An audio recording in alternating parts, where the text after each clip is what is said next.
Welcome to Executive Leaders Radio, your spot in the corner office, the radio show where executives share their secrets to success.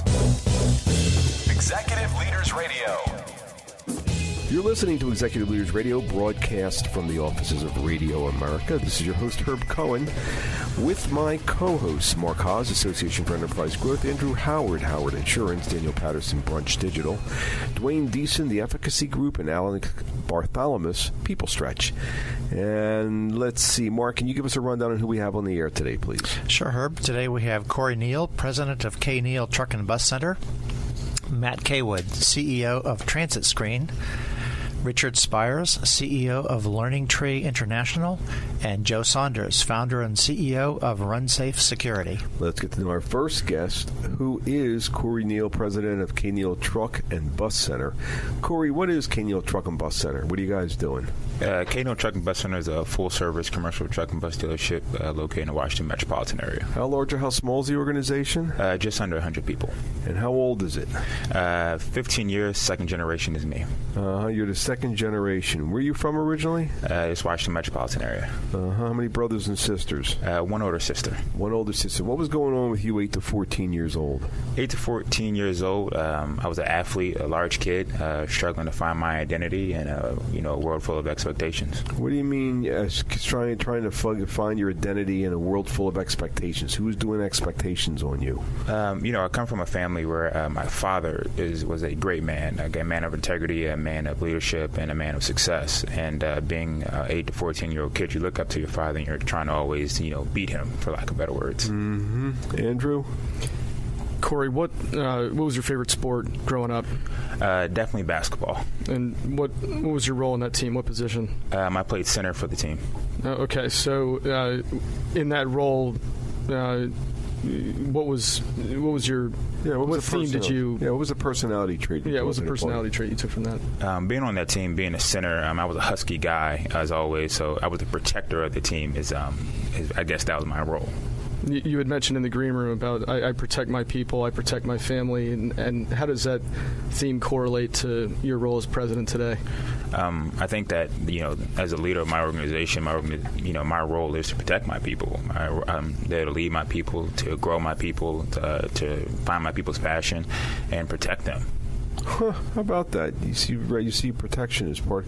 Andrew, doesn't Korey have some sort of a professional sports background as well? He does. So you had transitioned, although basketball is your favorite, you were a pretty decent football player, as we were talking in the green room. And where'd you play football? Where'd you play football? Played at Eastern Michigan, played left tackle, protector's position, if anything else. How about some of the sports teams that we might know? What teams did you play on? Fortunately, after Eastern, went on to go to training camp with the Washington Redskins, play on the practice squad with the Carolina Panthers. You did, huh? All right, Alex? So, Dad had a lot of impact. What was Mom's impact on you, 8 to 14? Mom's impact was sacrifice. My mother was an incredibly successful woman when she met my father, lucky him, and she ended up giving up her whole career to raise both me and my sister. And how have you taken that lesson into being a president, and how have you applied sacrifice? In my organization today, and my people and my family, as a totality, everybody knows that other than my faith and my morals, I'm willing to sacrifice anything for their success. Your faith, you bring faith to work? Every single day. What are you talking about? Faith guides my decision, and I look for my faith to continue to guide my decisions. All right, just want to make sure I understood. Daniel? Yeah, so why don't we talk a little bit about the first time you really started making money when you were growing up? Tell me a little bit about that. First real job at the dealership was at 16. Being that guy, that porter, doing the dirty work in the dealership, to say the least. What are you talking about? I thought your family was running this business. You were in there and you were, getting your elbows dirty and really kind of doing the work? Unfortunately, I didn't get the silver spoon treatment. I got the greasy spoon treatment at working and doing dealerships, gasoline changes, oil changes, of the whole nine. That's good stuff. So you really have been where your employees have been. How does that help you manage and be the president today? I think it allows me to know every job in the organization, but I think it also gain the respect of everyone in the organization. Coming in, being a second generation, people expect that. the silver spoon, but everybody knows that wasn't my treatment. Yeah, you worked for it. Absolutely. Dwayne? You mentioned in the green room early on, when you're kind of 8 to 14, you weren't always the best athlete and sometimes did the bench thing. I was just curious, but you did say you had leadership positions there. And how were you able to get the confidence and respect of your teammates if you weren't the best athlete? One of the things I've always prided myself on is leading without a position. And you can do that simply by being the first person there, being the cheerleader on the team, being that guy that sets the example for others. And I've always prided myself on that. Well, how'd you do that? Give us an example. I was always first guy there. I was always the guy that my teammates could lean on. I was always that guy that my teammates knew that if something went bad, they could call me and I'd be there for them. Huh, how about that? Mark? Yeah, what kind of major influences other than your family did you have growing up? Other than my family, the greatest influence on me is definitely a guy by the name of Korey Anderson, my offensive line coach in college. And what was the influence that he had on you? He taught me how to be a man. And not saying that my parents didn't, but he took more time to teach me to be a man than he did to teach me to be a football player. What do you mean he taught you to be a man? What are you talking about there? Responsibility, accountability, real leadership, and taking control and, being a man. Huh. Mark? What did you imagine yourself as a 10-year-old? What did you sort of see yourself as an adult? Surely not the person I am today, but, as a 10-year-old, I probably saw myself working in a grocery store or something of that. Never, huge expectations of myself. Just always trying to find my way, for lack of better words. Does that surprise you, where you are today? Every day. Compared to where you threw? Mm-hmm. Every single day. So have you found your way? Being 28 years old, I would say definitely not. I think that I'm on the way to finding my passion in life. What are you talking about? What do you mean? I mean, you played on a professional sports team. I mean, you've done a lot with your life. What do you mean? To bring it full circle, I guess I'm still trying to live up to Dad's expectations. It's still there with me today, and I'm still working to do that. Huh. You want your dad to be proud of you? Probably a number 2 thing on my list. What's the number 1 thing on your list? Family. Uh-huh. Is Dad still around nowadays? Every morning, 4 a.m. What do you mean 4 a.m.? That's the time me and him get started every day together. You and your dad get into work at 4 a.m. every day. 5 a.m., 4 a.m. call to talk about what's going on in the drive to work. Wow. So you guys go to work together? Every day. Uh-huh. And this is a business, it's second generation. You guys are probably a pretty profitable business where, you don't have to work that hard, but you are? Hard work has gotten us where we have, and faith has gotten us where we have, and we can continue to do those 2 things. Hard work and faith. Didn't you say earlier that you're married? Are you married or single? Married in October. You're married in October. And why'd you choose the woman you chose? She helps me be who I am today. Excuse me?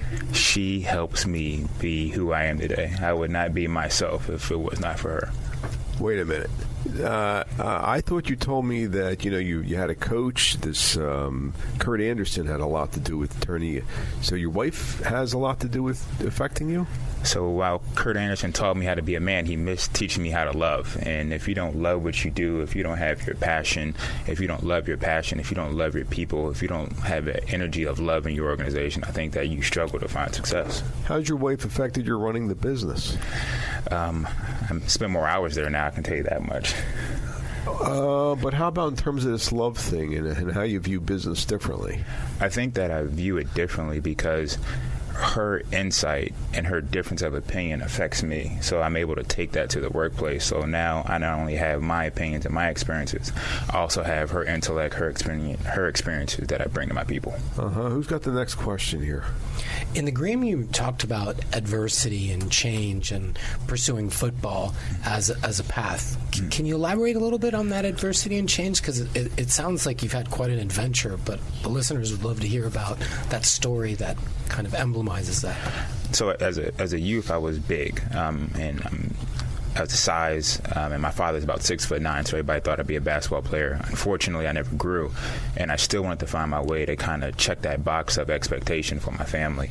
Ended up playing football and ended up, finding my way and, became a leader on that team. So it's kind of full circle in a sense. What's the best part of your day? The best part of my day is waking up in the morning and having the opportunity to lead and, do. The best part of your day is waking up in the morning, but it's just a lot of adversity and problems. Yeah, I think adversity and problems is is probably the second best part of my day. I'm an operator. I'm a purist. I'm an operator at my purest moment. What do you mean an operator? What are you talking about? I'm here to fix problems. I get joy out of fixing problems. You get joy? What do you mean by that? There's nothing better for me to go to work, identify a problem, help someone get through it. It's talking about protection. What's the website address of this organization? KNealTBC.com. Let me have that one more time. It's KNEALTBC.com. We've been speaking with Korey Neal, president of Neal Truck and Bus Center, here on Executive Leaders Radio. Want help building your business with help from this show's CEOs? Our CEOs can help you uncover more opportunities, grow your sales, connect you, help you raise money, all the big issues, because our CEOs have been there and done that. They've succeeded in creating millions of jobs and earning millions of dollars, and some are available to advise you. Now, email mentors@executiveleadersradio.com. That's mentors@executiveleadersradio.com. The same CEOs you've heard on the show for 10 years may be willing to help you build your business, uncover new opportunities, grow your sales, connect you, help you raise money, all the big issues, because our CEOs have been there and done that, succeeding in creating millions of jobs and earning millions of dollars. And some are available to advise you. Now, email mentors@executiveleadersradio.com. That's mentors@executiveleadersradio.com.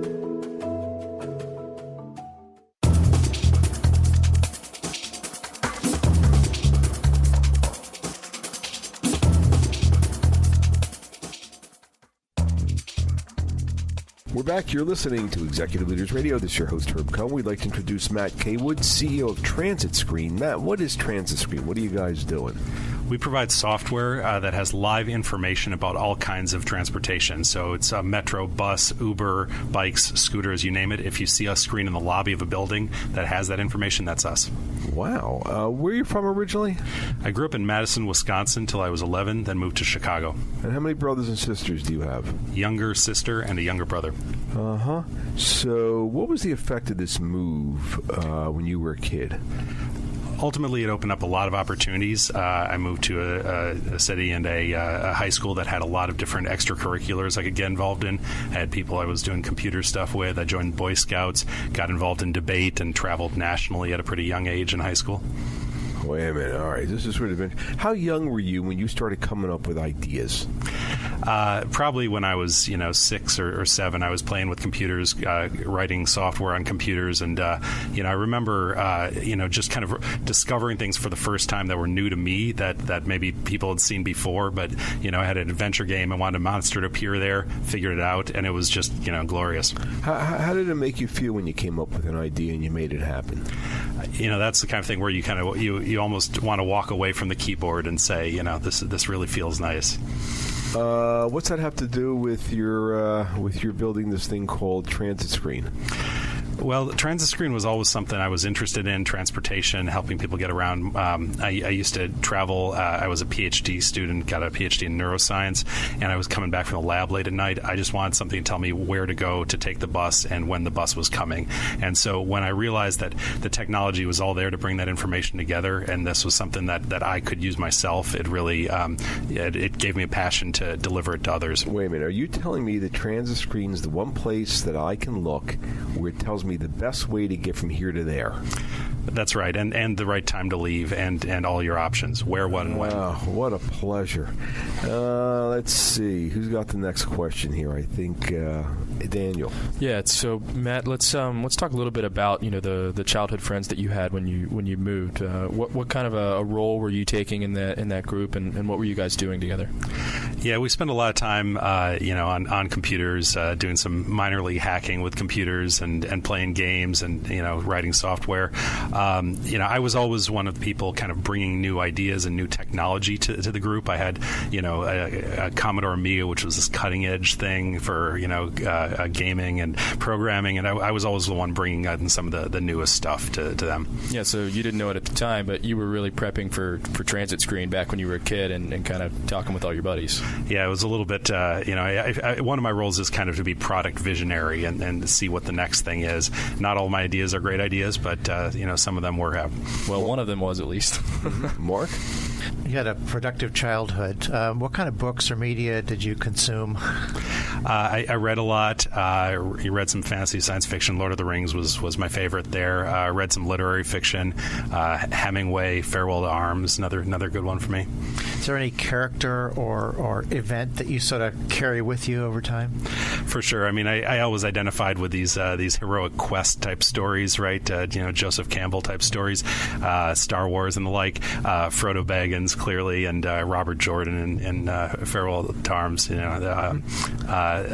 Sorry, For Whom the Bell Tolls. It doesn't always end up in the winning, but you end up with a situation where Andrew? Yeah. Tell me about who your biggest influence was, mom or dad?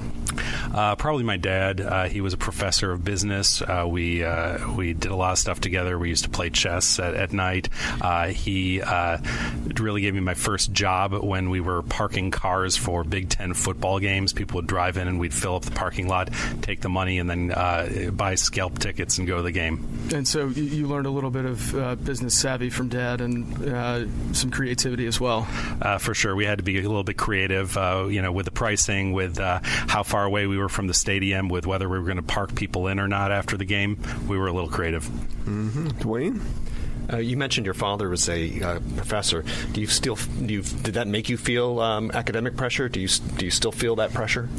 I think I always thought that I was going to be a professor, a scientist, a physicist, or a neuroscientist before I took the turn into technology. A lot of that pressure, indirectly probably came from my father. Some of it was very, self-applied at an early age as well. Mm-hmm. Alex? What impact did mom have in those 8 to 14?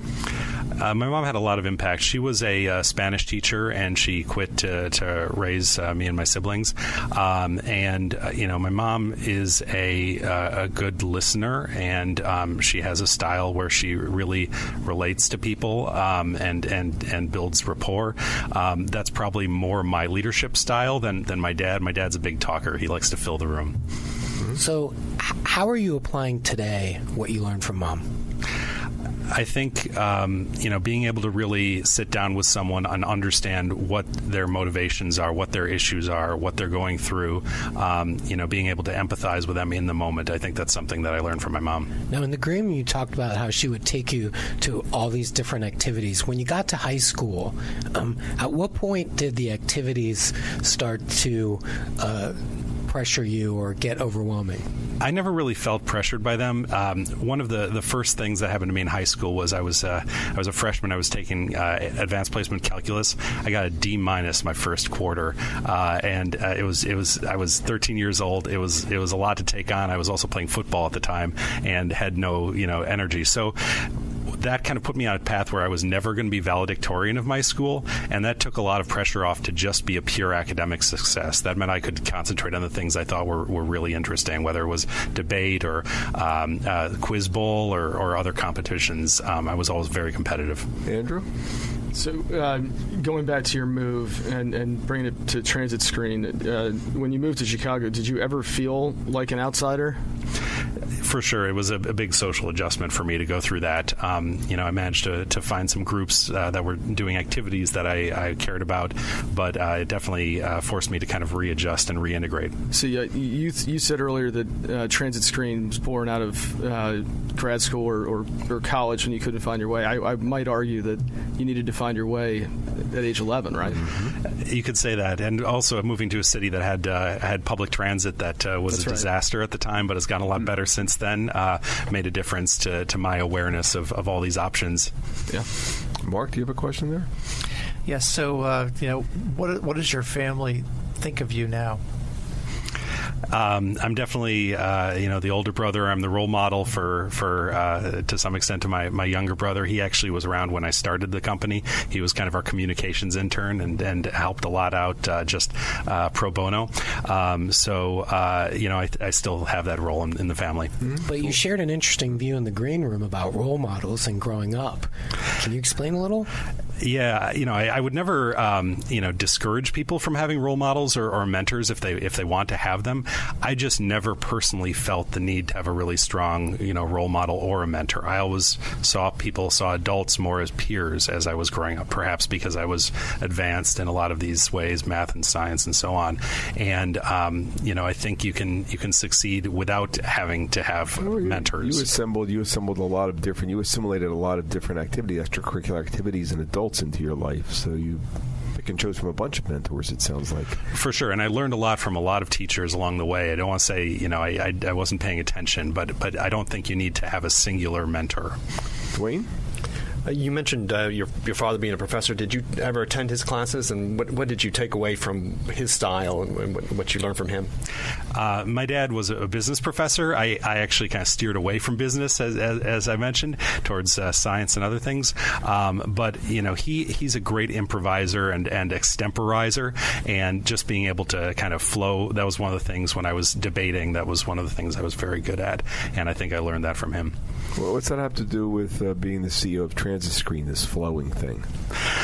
Well, Transitscreen is all about maintaining a flow state when you're traveling. But, I think more generally, you have to be able to pitch people, to engage people, just like we're talking right now. And it didn't come naturally to me, and that was something I had to learn. Well, it sounds to me like you also had a diversity of interests as a kid, which is important as a CEO of an organization, especially where you're integrating all this information. It sounds like you were integrating a lot of information back when you were a kid. Same thing you're doing nowadays? Yeah, I think that's one of my many jobs as a CEO is to be able to, be the nervous system of the organization, to take that information in and route it to the right person without, causing a whole gridlock. What's the website address of Transitscreen? Transitscreen.com. Let me have that one more time. Transitscreen.com. And we've been speaking with Matt Caywood, CEO of Transitscreen here on Executive Leaders Radio. We'll be back in a moment right after this break.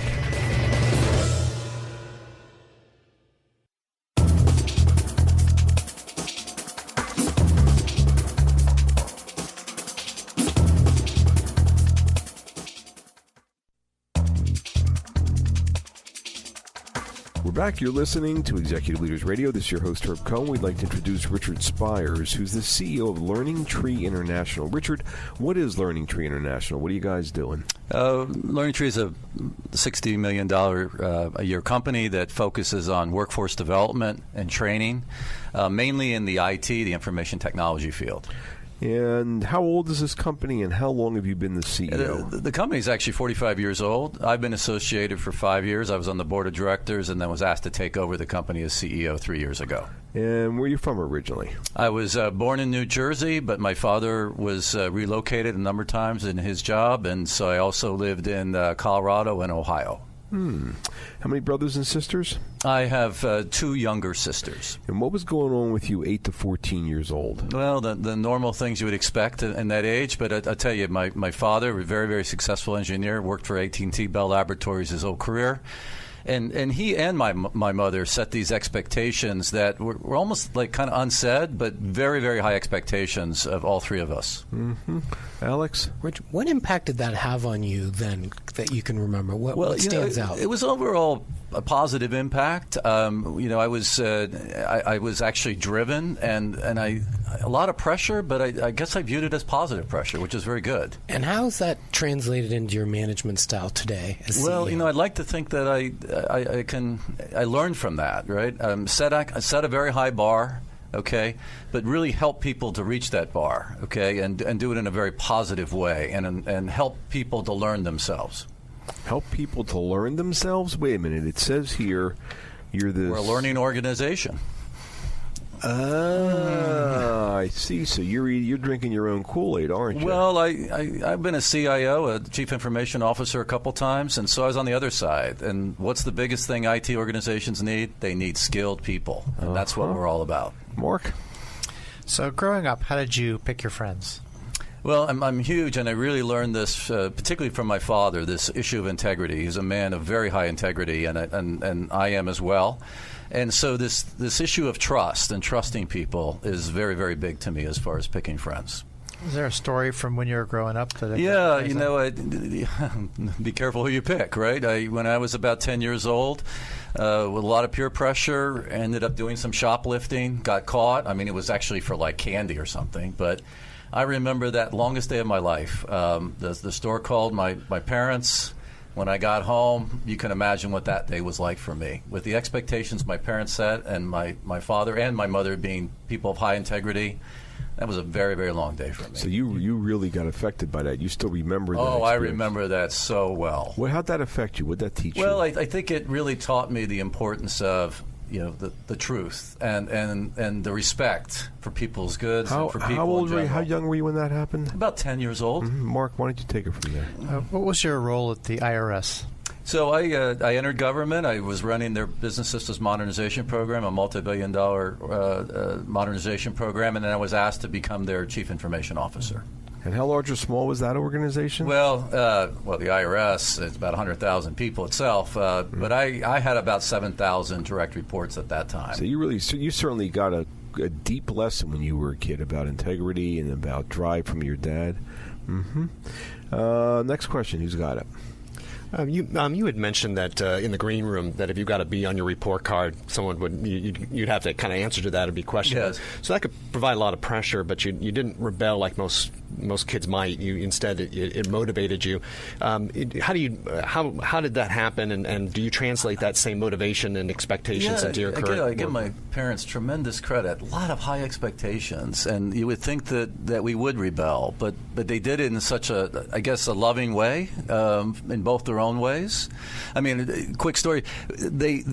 My father was an engineer. I'm an engineer, but they always said, find your own passion. And I think that's such a great, and in fact, that's what I tell my children all the time. Find your own passion. What do you mean, find your own passion? What do you? Well, I mean, look, one of my daughters, she works as in the theater tech and lighting work, and far afield from what I would have expected, or what I would have thought would have been really good. Yet she's doing great. She's 25 and she's touring in Europe right now, and it's just wonderful. So she found her passion, and it shows every day.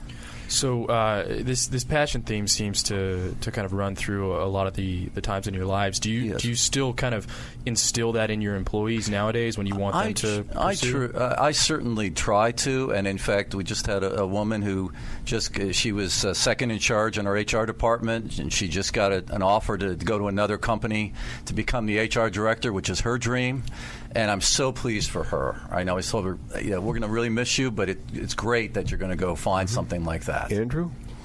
Just to pivot, Richard, for a minute, you shared in the green room that mom and dad got divorced when you were in college. And tell me about the effect of the divorce on you and your younger sister. Yeah, it really wasn't. I mean, of course, I was away at college, so maybe not as much an impact on myself. But the three of us had to really pull together in those times. And my parents are wonderful people, but they married so young, and they just were never really right for each other. What's fascinating to me? Do you think there was an effect, today in how you build your management team, but that concept of leaning on each other? Yeah, I'm very big on that. I try to really nail it, and teamwork is really critical, I think, in building a high-performance team.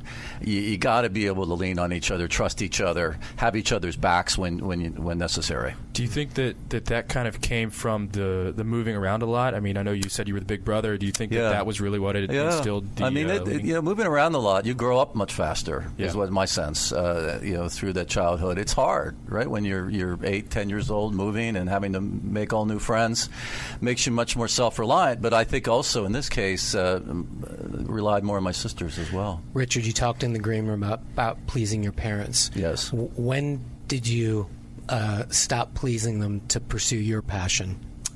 That's a Great question. I still think I try to please my parents. Don't we all? I mean, right? Isn't that part of life? But I went a little different direction than my father is. And, I ended up getting into management and starting to love that. And then all of a sudden I'm running projects and programs. And so I'm still in the IT field, but really took a little different direction than my Richard, father. how young were you when you were organizing all the other kids? How young were you? I guess I was a little bit of the leader of the neighborhood, about 12 years old or so. Yes. Tell us about what was happening at 12 when you were leading the neighborhood. I don't know if there's anything really specific. Was it sports, or was it some games, or was it arranging a carnival? I was sports. I wasn't the best athlete by any means, but I played a lot. I mean, a cross-country runner, track and field, those were my passions. Individual sports, right? Also golf. So I'm more of an individual sport guy. So that's not where the team comes together. But you know what I learned more as an adult than as a kid was, again, the power of teamwork when I saw it and come to play. So when you were doing these individual sports, how did you affect the team? What personality trait did you bring to the team? I tried to be the guy, the boy at the time, that really was the one that looked out for others. What are you talking about? What do you mean? Well, helping, if someone was having that bad day and, trying to be a leader, not so much positionally, but just trying to bring a maturity, hopefully, that I think I had more just because, again, moving around as a kid. And I tried to bring that to these sports. So these were individual sports, running, et cetera, yes. But you tried to pull the team together. What's that have to do with what you're doing nowadays? Well, in some ways, a lot of parallels, right? I mean, today, trying to build a team can be very difficult, and particularly when you're dealing with a lot of diverse personalities, right? Backgrounds. But yet, it's magical when it happens, right? When you see a high-performing team, it's incredible to watch. You married or single? I am married. How many years? We'll be 30 years. How many kids? How many kids you got? I have 3 children myself. 3 children. What's who wears the pants in the family at home? I guess I could say my wife, and she'll appreciate that comment. What's the similarity between being a dad and being a CEO? Well, I think there are. I mean, I want to be a role model for my children, but I also want to help my children, instill the values that my father and mother instilled in me. Okay, but also help them to grow to the people that they can. And how about at work? How's that parallel what you're doing? I try to very, very similar. Okay, at work, obviously you're not as intimate with individuals at work many times, but that idea of getting to know and really, I try to talk to those that report to me. Where do you want to be in 5 years? What's that look like? What's the steps that I can help you get there? And it's a big deal in developing people. I wish the listening audience could see your body language. You're so precise and so meaningful in the terms of the way you're presenting that. What's the website address of this organization? It's learningtree.com. Learningtree.com. We've been speaking with Richard Spires, CEO of Learning Tree International here on Executive Leaders Radio. Don't forget to visit our website. It's executiveleadersradio.com to learn more about our executive leaders. And we'll be back in a moment right after this business spotlight. Want to help building your business with help from this show's CEOs? Our CEOs can help you uncover more opportunities, grow your sales, connect you, help you raise money, all the big issues, because our CEOs have been there and done that. They've succeeded in creating millions of jobs and earning millions of dollars, and some are available to advise you. Now, email mentors@executiveleadersradio.com. That's mentors@executiveleadersradio.com. The same CEOs you've heard on the show for 10 years may be willing to help you build your business, uncover new opportunities, grow your sales, connect you, help you raise money, all the big issues, because our CEOs have been there and done that, succeeding in creating millions of jobs and earning millions of dollars. And some are available to advise you. Now, email mentors@executiveleadersradio.com. That's mentors@executiveleadersradio.com.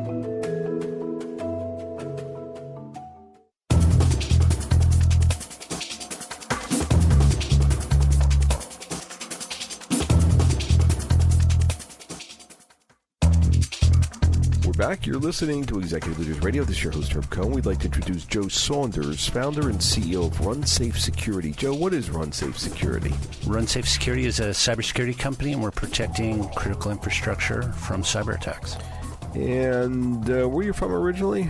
So I grew up in a suburb of Detroit, Michigan called Livonia, Michigan. Mm-hmm. How many brothers and sisters? I'm the youngest of 6 kids in my family. What was the effect of you growing up the youngest of 6?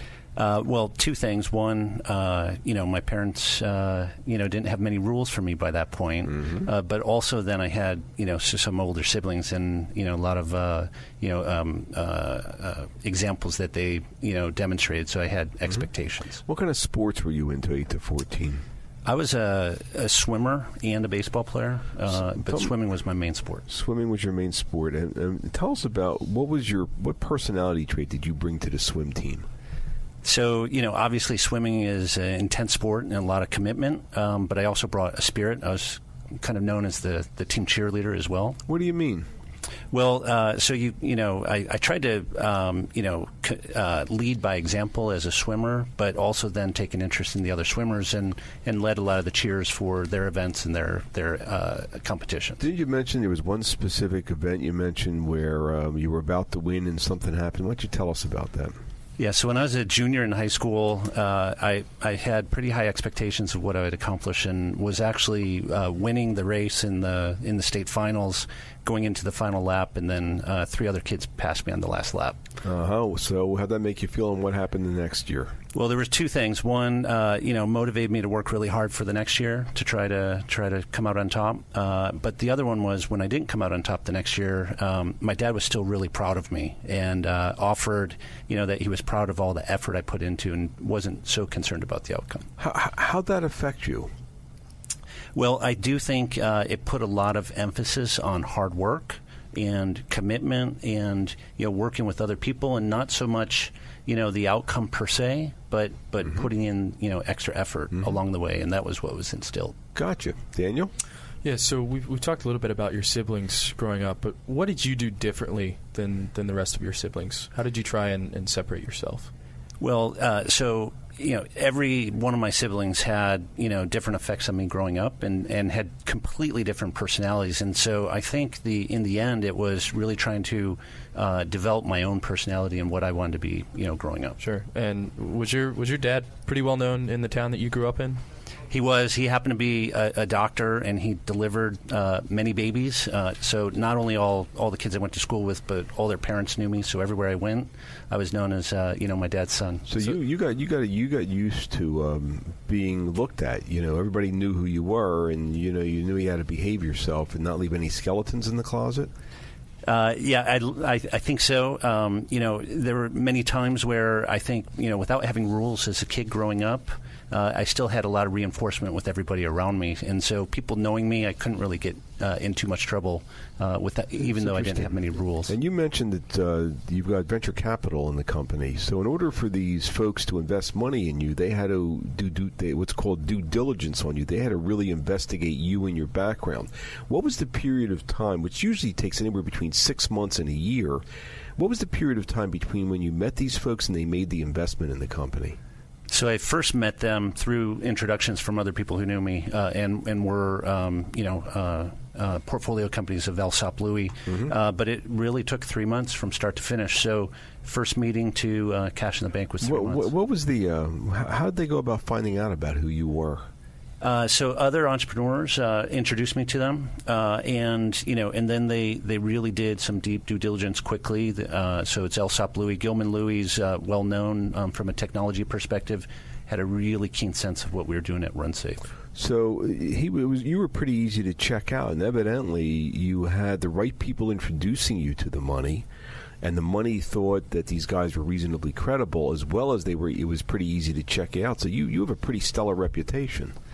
I like to think so, but certainly they did some deep due diligence, and we had a broader team as well, so they checked out others. Like your dad having that being well known, you learned how to behave yourself. I think Andrew, do you have the next question there? Yeah, in the green room, Joe, we talked about this concept of no rules, no curfews, et cetera, and there was an incident in 8th grade that I think is relevant. Do you mind telling that story? Well, I remember so well. There was the summer amusement activities and all the amusement rides, but I decided to stay out until 11 o'clock as a 13-year-old and then walked home. And my mom was scared to death. She had no idea who I was or where I was. What did you learn from that experience as an effect on you today? It was communication, and it really learned that there was a boundary around, no rules. It was communicating with others and staying in touch. And so it wasn't meant I could just go off and do whatever I wanted. So despite no rules, you had to create some rules. There was accountability and expectations, and oftentimes those weren't even said out loud, but I learned that through that interaction. Mark, what event or activity are you most proud of as a child? So I'd say participating in the swim team. We were league champs and many kind of wins as a team, but it really was kind of a team sport. A lot of people think about swimming as individual sports, but it was the collective team effort through all the practices and all the hard work. Do you feel somewhat the same way with your company? Absolutely. So, we've got a great group of people, and we all play our different roles. We have a common set of goals that we're striving for. Alex? So, you were very deep in swimming. What else were you doing in high school that was taking up a lot of time? So I was heavily involved in math programs and playing chess and part of the math club and different activities like that. And I was also part of the student leadership programs and things like that. But the things that resonated me were the chess and the math programs. In the green room, you talked about frameworks. Can you talk a little bit more about that came out of you being so analytical? Yeah, so being analytical, I usually thought through things as kind of systems and not just, transactions, if you will. So I really build, think about programs and building companies as multifaceted and building frameworks for success as much as, individual things. So that certainly helped you. You shared a funny anecdote about where your frameworks didn't exactly help. Can you expound a little on that? So my wife had multiple job offers coming out of law school, and I made a decision matrix for her that had many variables and many law firms, and I circled the right answer, and she said, she doesn't make decisions that way. So what did you learn from her response, and how have you applied it to being a leader? Yeah, I mean, so you don't want to just come up with the answer. You need to kind of work with others to gain input. Dwayne? When you were young, how did you first make money, and was it anything different from your peers? Well, it spun out of my dad having an expectation I shovel our own driveway, and so I ended up shoveling a lot of driveways. Mm-hmm. So you ended up shoveling a lot of driveways, and I understand that you wanted a device to give you a hand with that. What was that? Well, being the youngest, I shoveled our own driveway from about age 8 to 18, and so every year I asked my dad for a snowblower. So what happened? Well, every year he said no, and then my first semester back from college, he had a brand new snowblower in his garage. So did you ask him why? I asked him why, and he said he never needed one prior to this, and so that was my first lesson in sales. And when you were shoveling snow, was it just your place, or did you do the neighbors as well? So my dad taught me, how to be really complete about shoveling a driveway. So the neighbors ended up asking me to do their driveways as well. What do you mean he showed you how to be complete? What are you talking about? Well, it's kind of embarrassing to admit, but had to go beyond the curb and expand out and make sure there was room for the mailman at the mailbox and everything else. So he had an expectation of how it was done, and I think everyone else appreciated doing the entire sidewalk. And everything What's else. that have to do with building a business? Well, obviously having a good framework, number one, but number two, going a little bit beyond when you're serving your customers. So not just at the end of the driveway, but going beyond the driveway. Is that a personality trait of yours, or am I making that up? I think it is. I think what is? Well, it's a commitment to do 110% ultimately, and so that's a good example of it. Isn't that the reason you remembered the problem when you were swimming and you thought you were going to win and you didn't win was because you weren't prepared, and you like being over-prepared for stuff? Yeah, and I worked extra hard the next year, so absolutely. And what's that have to do with building a business? Relate that to the business again? Well, obviously, a lot of hard work to get things right, but then going above and beyond what you deliver for the customer so that they're successful. So you try to deliver to your customers more than what they expect? Yeah, we try to align expectations, with what we can do and what they can do, and and exceed them ultimately. What's the website address of RunSafe Security? RunSafeSecurity.com. Let me have that one more time. RunSafeSecurity.com. We've been speaking with Joe Saunders, founder and CEO of RunSafe Security. Mark, can you give us a rundown of who else we've had the opportunity of hanging out with? Sure. Today we had Korey Neal, president of Neal Truck and Bus Center, Matt Caywood, CEO of Transitscreen, Richard Spires, CEO of Learning Tree International, and Joe Saunders, founder and CEO of RunSafe Security. Excellent. I'd like to thank my co-hosts, including Mark Haas, Association for Enterprise Growth, Andrew Howard, Howard Insurance, Daniel Patterson, Brunch Digital, Dwayne Deason, the Efficacy Group, and Alex Bartholomew, People Stretch, for giving me a hand structuring the questions, he'll be providing our listening audience an educational and entertaining show. I'd like to thank our listening audience for listening, otherwise we wouldn't have a radio show. Don't forget to visit our website. It's executiveleadersradio.com to learn more about our executive leaders. It's executiveleadersradio.com to learn more about our executive leaders. Thank you for joining us today, and do have a nice day. Bye-bye.